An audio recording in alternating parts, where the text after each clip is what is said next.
went to your dad, to your mother, and... Yeah. So, what we know today, that would be, oh my goodness, he's got ADD, and I don't like labels. In fact, I despise them. There were deficits in connection. That's the origin of the problem of things like ADD, ADHD, addiction, right? It's a connection problem. And so anyway, so my dad was raised in this highly abusive and, dysfunction. So the energy soup he got cooked in was addiction. The energy soup my mother got cooked in it's very interesting when you think about this, because it was very much the enabling side of it. Because my mother's parents were Nebraska farmers. And so my grandma worked, both my grandmas worked a lot because they were, on farms or whatever. So... But my mom raised up out of that the addict, and my dad came out of his situation the enabler. Even though they were cooked, where my dad was cooked in the actual addiction and my mom was cooked in the enabling part of it. So it's very interesting how that played out. So, when I work with clients, that's one of the first questions is, I need information about your family of origin, because that really... Makes sense. It is what's going on. It's playing out because that subconscious of ours is, I'll say 90%, but they're saying more and more we really live from and work from 95% of what we're saying and doing and believing and thinking is coming from that subconscious. Interesting. It absolutely wreaks havoc if we don't pay attention to it, because it is it's manifesting our very situations. Well, we're constantly feeding ourselves. I mean, we're always in our head talking, right? There's always a voice or whatever. And if you're not catching the words, no, Dori, nobody else has voices. No, shoot, just you.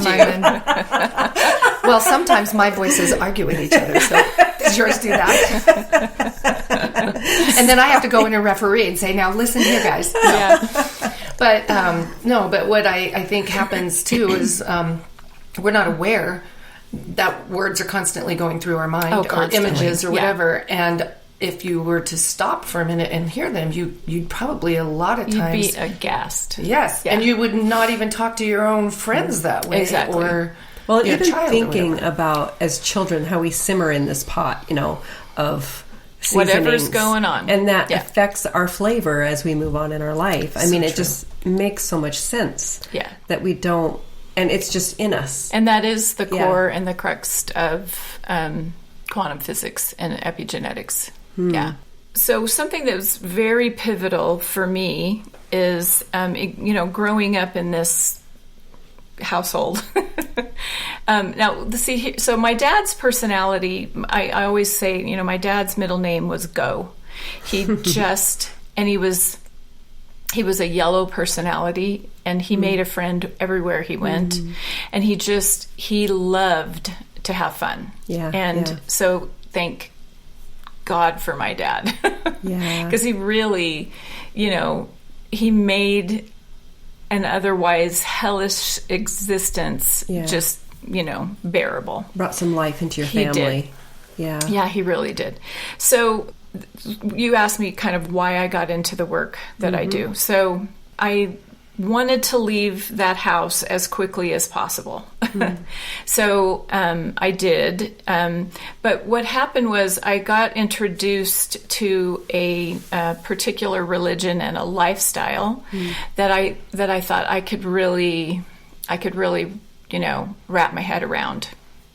And I felt like it was my ticket out. And it was, it truly, truly was. And so I honor it for that, even though I've moved on from that now. It certainly played a role, and it had a piece, and it had a place, and I really honor it for that for what it did for me. Would you say that the abuse in your house for you is neglect? So it was totally neglected for sure. Because that is abuse still. There was some physical and sexual abuse as well. Minimal. Yeah. If you can even use the word minimal when you're talking about abuse, you really can't. Right. But you can't downplay it by using a word like that. Exactly. And I'm not. I don't mean to. Yeah. But no, I get what you're saying. But it certainly could have been, way worse. I really honor my dad that he didn't perpetuate the pattern of because he had the royal hell beat out of him on the regular. Yeah. And he just did not do that.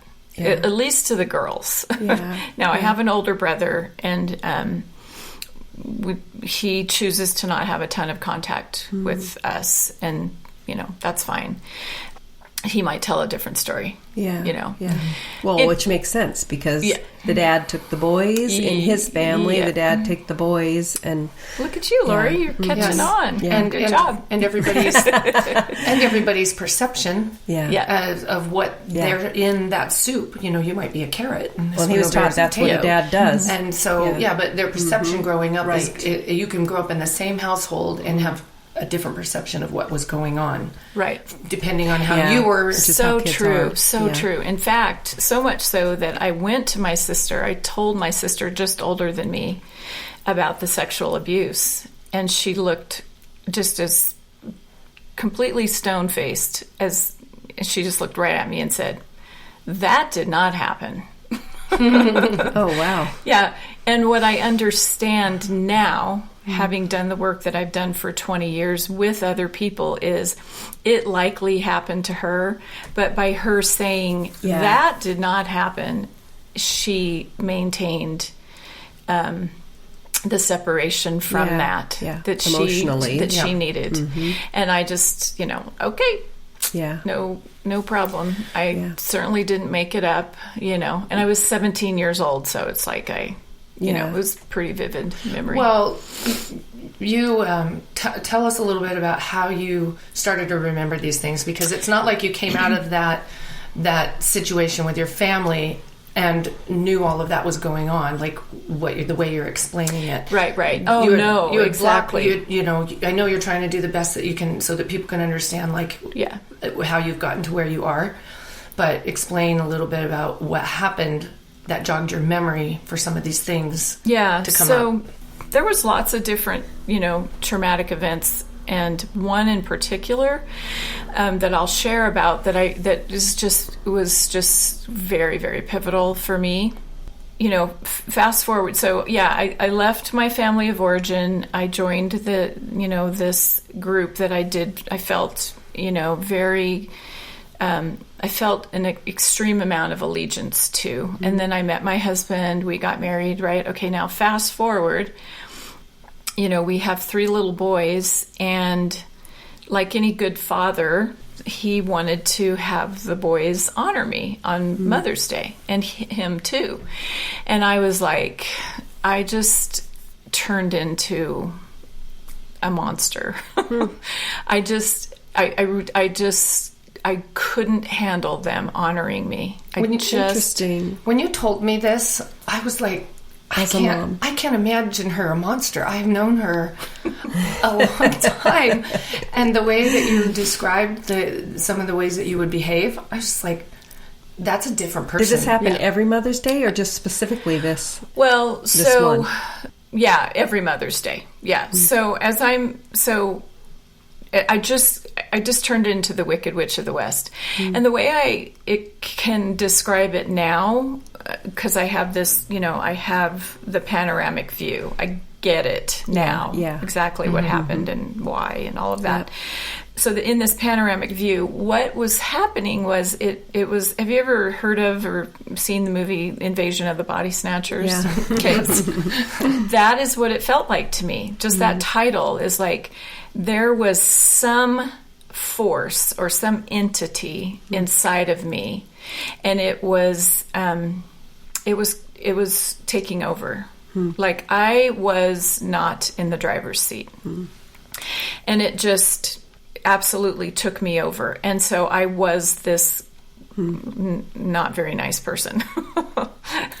But, lots of crying, tons and tons of crying. And then I was very angry too.